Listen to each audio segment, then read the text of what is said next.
The following is an encore presentation of the Bible Basics podcast.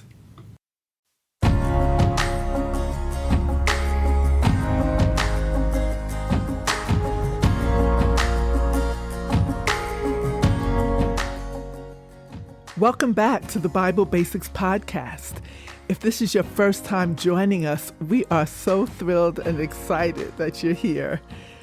This is part 3 of our series on the Old Testament covenants. Last time we unveiled the unshakable promises made with Noah and Abraham.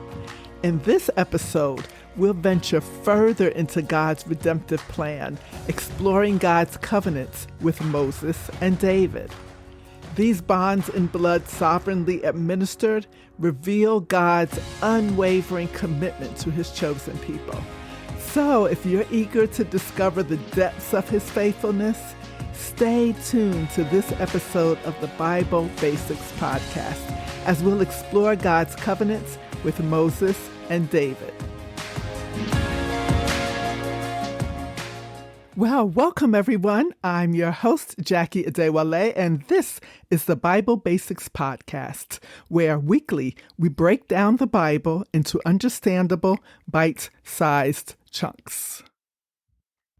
Let's review. We're focusing on the divine covenants, those initiated by God himself. We left off with God establishing unconditional covenants with Noah and Abraham. After the flood, God made a covenant with Noah. Through this covenant, we are sure that the world will not experience another destruction by flood. God promised Abraham land, descendants, and blessings. These first 2 covenants each lay out specific and unconditional promises that God will see through to their fulfillment, in spite of human failure.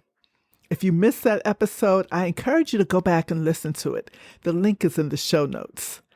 This episode will be focusing on God's covenants with Moses and David. Now let's turn to the book of Exodus. God used his servant Moses to lead the Israelites out of their 430 years of slavery in Egypt. At Exodus 19, they've arrived at the base of Mount Sinai. This is the setting of the first covenant we'll discuss today, called the Mosaic Covenant. It's sometimes referred to as the Sinai Covenant or the Old Covenant. So what was promised? What's in this Mosaic Covenant? Well, God instructed Israel to obey all the laws given at Mount Sinai.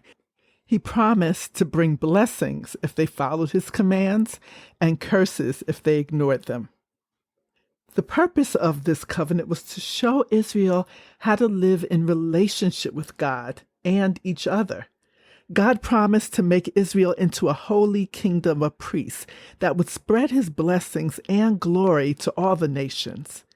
Israel's allegiance to God would be outwardly reflected in the way they live, the way they obey his commands, and most importantly, how they observed weekly Sabbath rest. Israel would be set apart and distinguished from all other peoples. This agreement included stipulations in the form of the 10 Commandments and the 600 plus other laws. God promised to bring Israel blessings if they keep those commands and laws. Now, you heard me say, if Israel keeps his laws, and that's the condition. It's important to know that the Mosaic Covenant is very different from the others because it's conditional. The blessings that God promised are directly related to Israel's obedience to his commands, which are also called the law. If Israel's obedient, then God will bless them with long life, prosperity, safety, and freedom from foreign oppression. But if they disobeyed him, God would punish them. There'd be disasters, tragedies, warfare, exile, and foreign occupation. That eventually would come after repeated flagrant disobedience. These blessings and curses are detailed in Deuteronomy 28. I encourage you to take a look at that. Now, here's an important note. God knew that Israel would eventually be disobedient and find themselves in captivity in a foreign land, but he wouldn't be giving up on them. In Deuteronomy 30, 1 through 10, God tells them that there'll be an opportunity for them to be fully restored back to Him. This restoration will take place under the new covenant, which we'll discuss in the next episode. Understanding the Mosaic covenant is foundational to understanding many topics in the Bible. Examples would be the cycles of blessings and curses in the Old Testament, the exile of Israel and Judah, the disputes between Jesus and the Pharisees, and Paul's teachings about law and grace. So that's the Mosaic covenant. Let's turn to the Davidic covenant now. We're in 2 Samuel chapter 7. Visualize this. The Israelites have entered the promised land of Canaan, but they find themselves in a repetitive cycle of turning away from God, from the law that they received under the Mosaic covenant. They experienced curses, begged God for forgiveness and blessings, turned back to God, and then turned away again. It was an ongoing cycle. After about 300 years of this, Israel decided they wanted a king to rule over them, just like the neighboring nations. So Saul is anointed as the first king, but he disobeys God. Next, God chose David, the son of Jesse from the tribe of Judah. David's family line can be traced back to Abraham. God made David a successful leader. Out of gratitude, David wanted to build God a temple. However, through the prophet Nathan, David discovers that God has other plans. It's God who will establish an everlasting kingdom and a throne for David, not the other way around. 2 Samuel 7:16 reads, "Your house," that means his family line, "and your kingdom will endure forever before me. Your throne will be established forever." God is saying that one of David's descendants will reign as king forever.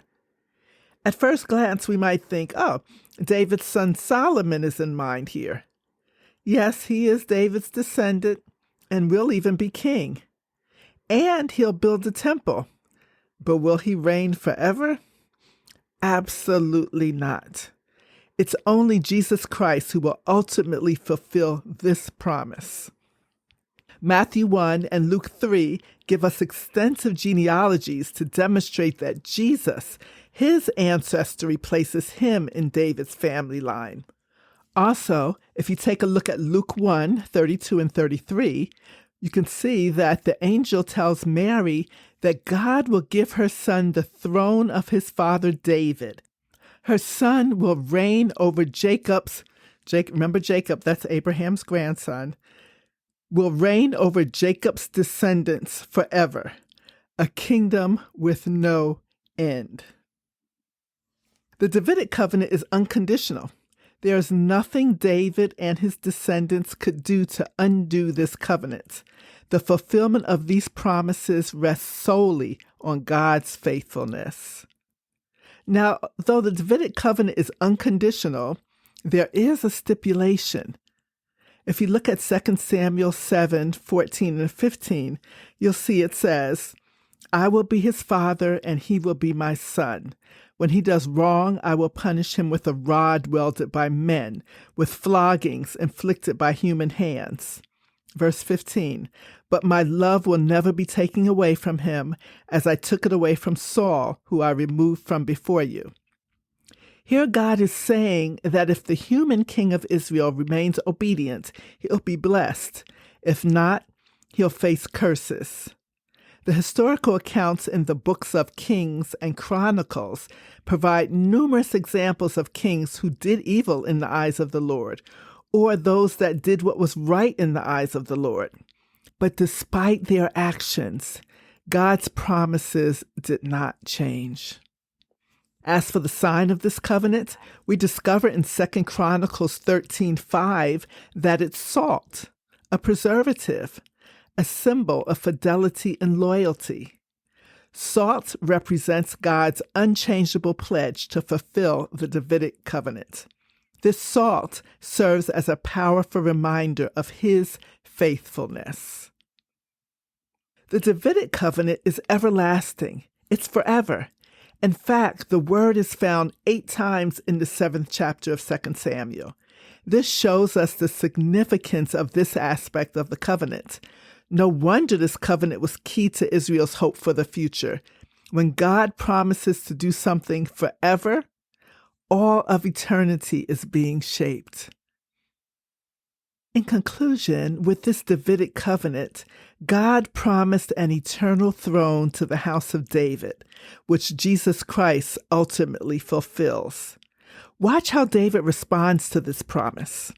In 2 Samuel 7:18 and 19, we see that he prayed. He began worshiping God with thanksgiving and praise. David recognized he was unworthy, but this promise would come to pass because God is true and faithful. Can you see the picture coming together? From the Mosaic covenant's law-giving that shaped the destiny of Israel to the everlasting throne promised in the Davidic covenant. These covenants reveal God's character as a faithful and loving God who keeps his promises.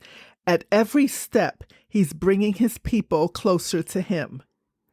All of these covenants build on one another. After God's covenant with David, we're now left waiting for that great king, the Messiah, from David's line. He'll make right the fractured relationship that began in the garden. So don't miss next week's episode where we'll wrap up this series on covenant with a discussion of the new covenant. To help with your note-taking, I wanted to point out that you can get a transcript of every episode at our website, www.bible-basics.org. Thank you for tuning in. If this has been beneficial to you, please share it with others, subscribe or follow. And all of you Apple Podcast listeners, drop us a review.